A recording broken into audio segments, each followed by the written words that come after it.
북경, 상해 그 동네에서도 가장 노른자위 아파트, 상가는 가격이 더 오르고 있어요. 그런데 교외 지역에 삼성지 도시라고 해서 오히려 가격이 더 떨어지고 있고 중국 부동산 기업의 파산 이슈도 아직 해결된 게 아니라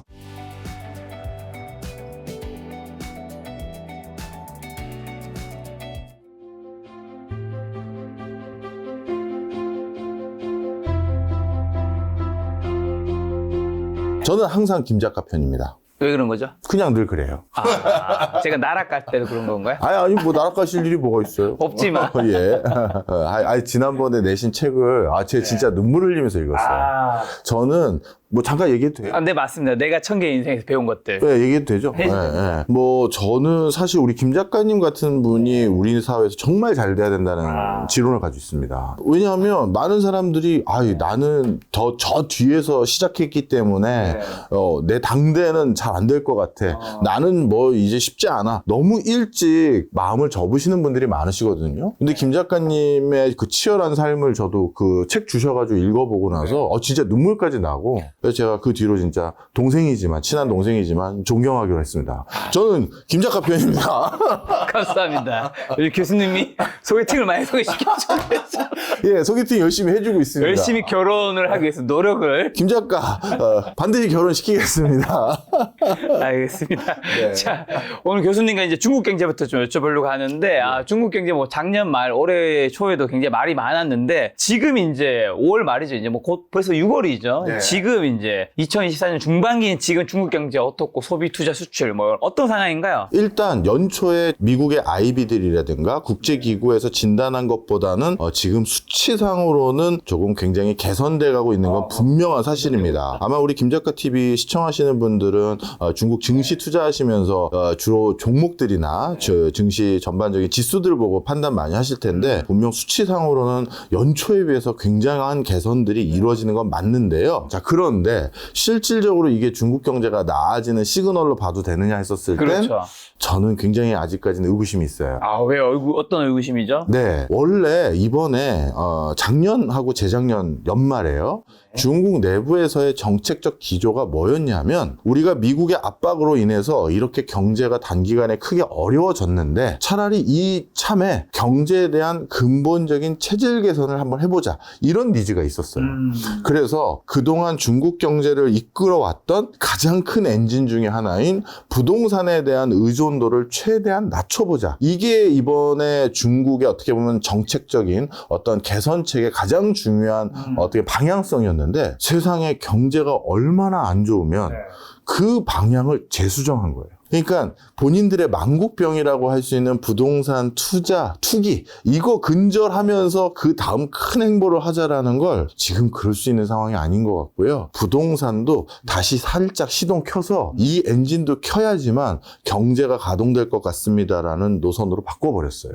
그래서 중국도 다주택자들을 규제하기 위한 많은 정책들이 있었는데 그거 완화해줬고 그리고 대출 관련한 규제들도 일부 완화해줬고 집 사라는 얘기거든요. 그러지 않고서는 해결 못할 것 같다는 얘기거든요. 이거는 궁극적으로 중국 경제에 대한 100% 완벽한 뭐랄까요 체질 개선을 일정 부분 포기한 거다 이렇게 보시면 되겠고요. 그리고 그러한 것들에 대해서 중국 내부 국민들도 상당히 많이 인식하는 것 같아요. 지금 전 세계적으로 가장 가격이 급등하고 있는 투자처 중에 하나가 금이잖아요. 그렇죠. 많이 올랐죠. 예, 근데 이 금 시세를 급격하게 올린 가장 큰 주범이 사실은 중국이에요. 진짜요? 예, 두 가지로 나누는데요. 첫 번째는 중국 국민들이 중국의 내부 자산 시장이 다 불안불안한 거예요. 부동산도 국가에서 어떻게 할지 모르겠고, 그 국가가 또 말 바꿀지도 모르겠고, 주식 시장은 폭락했고, 그리고 돈은 또 얻어 투자할 때도 만만치가 않고, 외국에 내보내기도 쉽지가 않고, 특히 이 외국에 내보내기 쉽지 않다라고 판단한 가장 큰 이유가 러시아 우크라이나 전쟁을 보고 많은 성찰을 했어요. 러시아 우크라이나 전쟁이 터지고 났더니 세상에 미국이란 나라가 러시아 정부 계좌만 옥죄는 게 아니라 러시아의 올리가르히라는 러시아 재벌들 이 재벌들이 가지고 있는 심지어 스위스에 몰래 숨겨놓은 계좌까지도 스위스 정부를 꼬셔서 야 그거 다 내놔 그것도 막아야 돼 해서 그것까지 다 막아버렸거든요. 그리고 해외에 가지고 있었던 요트 부동산 전부 다 압류했고 심지어 압류로 끝나는 게 아니라 우크라이나 우크라이나 전쟁 자금으로 그걸 팔아서 일부 조달을 하기 시작했어요. 이게 중국 부자들에게는 엄청난 충격인 거예요. 중국과 미국도 어느 순간 더 수준이 관계가 나빠질 수도 있는데 있죠. 그럼 우리 해외 재산도 저렇게 되는 거 아니야? 그러면 자산 관리에 있어서 달러로 환산돼서 관리되고 있는 자산들, 해외 부동산이나 해외 요트라든가 해외 금융 자산들 여기에 넣어서는 안 되고 금 사야겠다. 그래서 금에 대한 투자가 엄청 늘어났고 내부에서도 부동산, 주식 뭐 어디 갈 데 없으니까 금 투자해야겠다 이렇게 된 거고요. 그 다음에 중국 중앙은행도 금 투자에 지금 금 매집에 아주 혈안이죠. 예를 들어서 미국과 또 중국이 관계가 나빠져서 자금 동결해버린다 아니면 계좌 막아버린다 했었을 때 전 세계에 미국 국채 가장 많이 사 넣었던 곳이 중국인데 그 미국 국채를 팔지도 못하게 하고 어떻게 운용도 못하게 해버리면 중국 정부 입장에서도 난감할 거 아니겠습니까? 그러니까 국가의 부를 미 국채 형태로 보유하고 있는 것이 아니라 이제 금으로 바꾸자. 이러면서 금 시세가 전 세계적으로 폭등하게 만드는 주범 중에 하나가 중국이거든요. 그만큼 중국 내부에서는 뭐다? 안전자산 중에 안전자산이 금에 대한 선호도가 높아진 것은 중국 내부 경제에 대한 불신이 아직도 팽배하다는 이런 반증들이 있는 거죠. 결론 하나 말씀드리면 그래서 수치는 좋아졌을지 모르겠으나 그것도 정책을 부양책을 했기 때문에 일부 얻어지는 효과지 궁극적인 시장 개선은 이루어진 게 아니다. 이렇게 결론을 낼 수 있겠네요. 지금 그럼 금 얘기해서 네. 마침 오늘 또 비트코인이 9,700 근처까지 또 많이 급등하고 있더라고요. 제가 알고 있기로 중국 정부에서는 이제 채굴이라든가 뭐 코인 이런 것들을 굉장히 규제라든가 금지를 했는데 네. 또 어떤 분들은 중국에서도 부자들은 자산 파킹을 위해서 남몰래 코인을 사려고 하고 있고 그 다음에 혹시나 나중에 당에 의해서 바뀔 수 있으니까 네. 여기서 코인에 대한 그런 걸 풀어버리는 순간 이 코인에도 영향이 갈 수 있다 뭐 이런 얘기 있던데 이런 것 좀 어떻게 생각하세요? 예, 굉장히 정확한 지적이세요. 어떤 분이 하시는지 모르겠지만 중국 부호들조차도 코인에 대한 관심이 많아요. 많아요? 그리고 이게 중국의 공식적인 통계에는 당연히 잡히지 않는 건데 중국에서 가장 코인 채굴의 그 혈안이 될 수밖에 없었던 이유가 코인을 매매를 통해서 투자해서 가지고 있는 경우도 있지만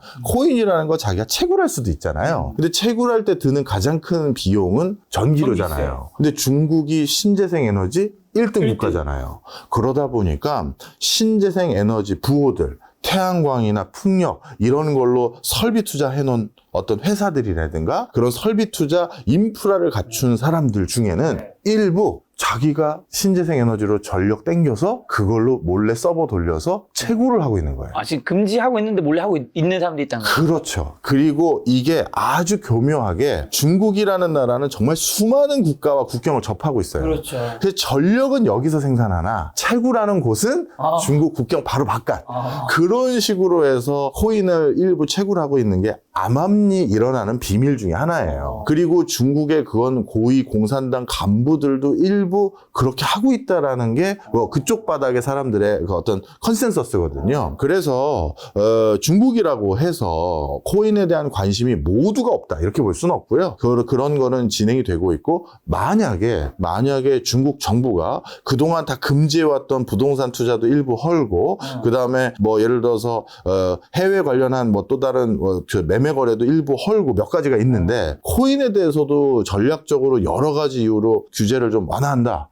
그러면 비트코인 시세는 어디까지 뛸지 모르겠는데요. 저는 중국이 코인까지는 규제를 완화할 거라고 생각하지는 않아요. 네. 궁금한 거는 그럼 중국은 왜 그거를 막고 있는 거예요? 막고 있는 이유는 있을 거죠. 그게 제일 중요한 요소입니다. 중국이라는 나라는 전 세계에서 신기술을 개발시키고 발달시키기 가장 용이한 환경을 가지고 있어요. 뭐냐면 규제를 안 만들어주거든요. 대표적으로 드론 산업을 중국이 꽉 잡을 수 있었던 이유는 한국이나 유럽이나 미국 같은 경우 뭔가 새로운 산업이 부스트를 키려고 하면 내가 드론을 마음대로 띄워가지고 날려도 보고 뚝뚝 떨어지는 거 보고 이번에 실패했네 이렇게 할 줄도 알아야 되는데 그게 국민의 안위라든가 여러 가지 문제로 그러지 못하잖아요. 근데 중국은 뭔가 신기술을 육성하는데 허들이 될 것 같은 규제를 다 완화해줘요. 그리고 일단 날려 해봐 이렇게 해주는데 그래서 드론을 스마트폰을 비롯해서 안면인식, CCTV 기술이라든가 이런 것들이 가장 선도적으로 빨리 발달할 수 있었는데 비트코인만은 허용하지 않았어요. 왜요? 이것도 신기술인데. 이유가 이 코인만큼은 중국이 사회를 통제하는데 오히려 뭐랄까 역행하는 기술이거든요. 중국이 그동안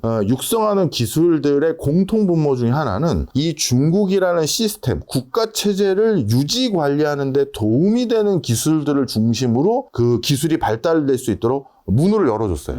대표적으로 전 세계에서 안면인식 기술이 제일 발달된 나라가 중국이거든요. 이것도 중국 공안에테 한번 제가 보고 제가 되게 박장대소를 한 건데 중국에서 이제 현상수배범 리스트를 보여주면 이만한 전화번호부만큼을 보여줘요.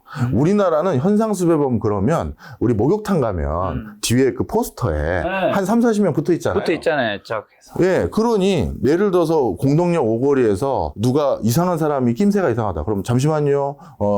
잠깐 신분증 좀 보여주시오 하면서 현상수배범 얼굴 사진 보면서 한 3, 40명이니까 금방 대조가 돼요. 죄송합니다. 가십시오. 이렇게 하면 되는데 중국은 현상수배범이 워낙 땅덩어리가 넓어서 너무 많은 거야. 이만한 전화번호부만큼 그러니까 잠시만요 하다가 에이 그냥 가세요 이렇게 돼요. 그러니까 어느 성에서 죄 짓고 다른 성에 도망가면 찾을 방법이 없는 거예요. 그렇겠네요. 그러다 보니 중국이 사회 통제를 제대로 하기 위해서 어떻게 했느냐, 안면인식 기술을 개발했고 그래서 CCTV가 모든 횡단보도에 거의 다 설치되어 있거든요. 북경 상해 같은 곳은. 그래서 CCTV가 그렇게 설치되어 있다 보니 횡단보도 건너편에 약간 이상한 낌새가 있는 사람은 그 CCTV가 그 안면 인식을 해서 현상수배범 125,463번에 해당되는 것 같으니 한번 현장 확인해봐. 하려봐라 하면서 근처 공안에게 그냥 콜을 보내요, 문자로. 와. 그러면 그 공안이 딱 사진 봤더니 건너편에 있는 줄무늬 티셔츠 입은 사람이 현상수배범 14만 얼마 해당되는 사람인지 봐야 된다는 얘기네. 가서 신분증 달라. 봤더니 그 수배범이 맞았다. 바로 체포되는 거죠. 그래서 중국이 개인정보 보호라든가 개인의 어떤 인권 이런 것과 상관없이 다 문호를 열어준 것은 사회 통제에 도움되는 기술만. 그런데 비트코인은 사회 통제에 도움이 안 되거든요. 중국이 어느 관료가 부정부패를 했는지 아니면 어느 기업인이 어디에 자금을 은닉했는지를 100% 확인할 수 있는 건 중국은 이런 볼펜 하나 살 때도 모바일 그걸로 띡하잖아요. 거지도 그걸로 동량받는다고 하니까. 그런데 비트코인은 그럴 수가 없잖아요. 그래서 그거만큼은 허용해 줄 수 없는 거죠. 중국이 왜 그걸 규제하고 있는지 좀 이해가 되는데 그럼 아까 부동산 얘기해 주셨으니까 자 부동산 뭐 파산 이슈 굉장히 많았었는데 지금 부동산 시장은 어떤 거죠? 괜찮나요? 장소에 따라서 다르다. 이게 제일 정확한 말인 것 같습니다. 대표적으로 북경과 상하이나 선전이나 중국의 일성지 도시들 같은 경우는 그 중에서도 노른자위 같은 경우 지금도 값이 더 올라요. 일성지가 무슨 뜻이에요? 그러니까 해안가에 가장 선도적인 도시를 육성했던 도시들이 있어요. 북경, 상해, 그 다음에 선전 뭐 이런 도시들에 여기 해당되는데 그러니까 중국에서 제일 그 사람들이 살고 싶어하는 동네죠. 그 동네에서도 가장 노른자위 아파트 또는 단독주택, 상가는 가격이 더 오르고 있어요. 그것도 똑같아요. 아까 금선호 현상처럼 가장 안전한 자산. 여기가 무너지면 이건 중국이 무너진 거야. 이럴 것 같은 곳은 가격이 더 오르고 있고요. 그런데 교외 지역에 삼성지 도시라고 해서 이제 중국이 더 발달을 하면 머지않은 시대에 개발이 될 것 같은 도시입니다라고 분류됐던 데는 오히려 가격이 더 떨어지고 있고 어떻게 수습될지도 아직 감도 못 찾고 있고. 한국으로 치면 수도권과 지방의 집값이랑 약간 비슷한 느낌. 미래 인구가 줄어들고 하니까. 맞습니다. 바로 그런 분위기가 중국의 부동산 현장에서도 전개되고 있고요. 그런 과정에서 중국 부동산 기업의 파산 이슈도 아직 해결된 게 아니라 계속 진행 중인 상황이다 이렇게 보시면 되겠습니다. 자, 그럼 무너지고 있는 중국이 수치는 괜찮아지고 있지만 의구심은 있다고 하셨는데 그럼 중국의 재생 가능성이 있는지랑 중국 경제 살아나기 위해서 해결해야 될 문제는 뭐가 있는 거죠, 이제? 예, 회생 가능성은 굉장히 있죠. 왜냐하면 지금 중국만 바라보고 있는 나라들이 점점 늘어나고 있는 국제 정세 시국이거든요. 러시아 같은 경우는 우크라이나와의 전쟁이 장기화되기 시작하면서 하면서 네. 본인들이 자체적으로 생산할 수 없는 공산품, 생필품, 일부 군수물자 등등 또 그 군수물자 등을 만들기 위해서 필요한 희소금속들을 재련하고 정제하는 거 이런 것들 전부 중국에 전량 의존하고 있습니다. 그러다 보니까 중국은 이 러시아의 어떻게 보면 고립무원의 상태를 잘 활용해서 러시아로부터 천연가스, 석유 아주 값싸게 사오고 있고요. 그리고 중국의 여러 수건 사업이었던 중국은 동해로 바로 못 나가요. 근데 동해로 바로 나가서 이쪽 동해권에서 활동할 수 있게끔 할 수 있는 그 교두보 이번에 블라디보스토크를 같이 개발하고 극동지역을 같이 개발하는 그 사업권도 이참에 중국이 러시아로부터 뭐랄까 수락을 받았거든요. 그러니까 중국은 러시아가 전쟁을 하는 과정에서 고립무원인 상태를 바탕으로 경제적으로 엄청난 수혜를 지금 보고 있는 상황이 있고요. 또 다른 지역이 또 이란입니다. 이란 같은 경우도 올해 이란이 지금 최근에 대통령 거기 사건이 그렇죠. 물론 이 대통령이 헬기 추락 사고로 사망한 사건은 그냥 사고임이 거의 확인이 됐어요. 그게 워낙 옛날 비행기였고 그리고 경제 제재로 미국이 제대로 부품을 공수하지 못하는 상황을 만들어서 뭐 그래서 떨어졌다 이런 일각의 설도 있지만 결국 안개 속에서 비행하다가 높은 산봉우리를 그냥 거의 정면으로 받은 거거든요. 그래서 이 이란 내부에서도 이건 사고였습니다. 이렇게 이제 인정을 한 거긴 한데 그런데 이런 과정에서 결국 또 이란도 지금 경제 제재가 완벽하게 풀리지도 않고 서방 국가들과의 관계가 더 냉랭한 사이에서 본인들이 필요한 이란도 인구가 거의 1억 가깝거든요. 본인들이 필요한 생필품, 공산품 전부 중국에 의존하고 있고 중국은 그런 과정에서 전 세계에서 화석연료를 기반으로 한 에너지가 제일 두 번째로 많이 매장된 데가 사실 이란이에요. 그거 자원 개발할 수 있는 권한 그리고 이란이 점점 전 세계적인 리튬 매장지가 많은 게 확인되고 있거든요. 그럼 앞으로 리튬 수급권을 좌지우지할 수 있는 그 교두보 이것도 이란에서 만들 가능성이 많아요. 그래서 이렇게 중국에 힘을 실어주는 우호적인 환경이 국제 정세 속에서 전개되다 보니까 뭐 중국이 뭐 무너진다든가 그런 일이 있는 게 아니라 오히려 미국이 이거 어떻게 해야 될지 고민이 많고요.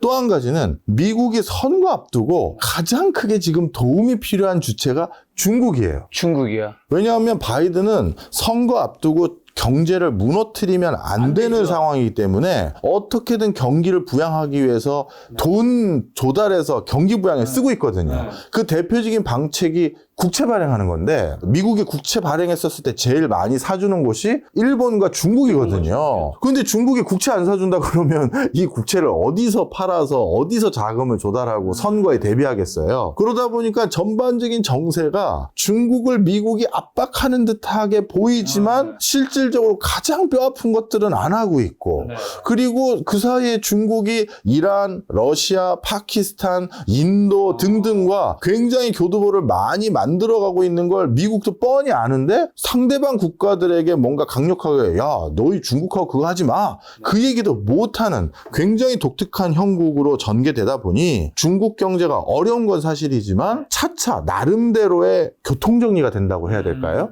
가름마가 잘 타진다고 해야 될까요? 그런 상황으로 전개되고 있습니다.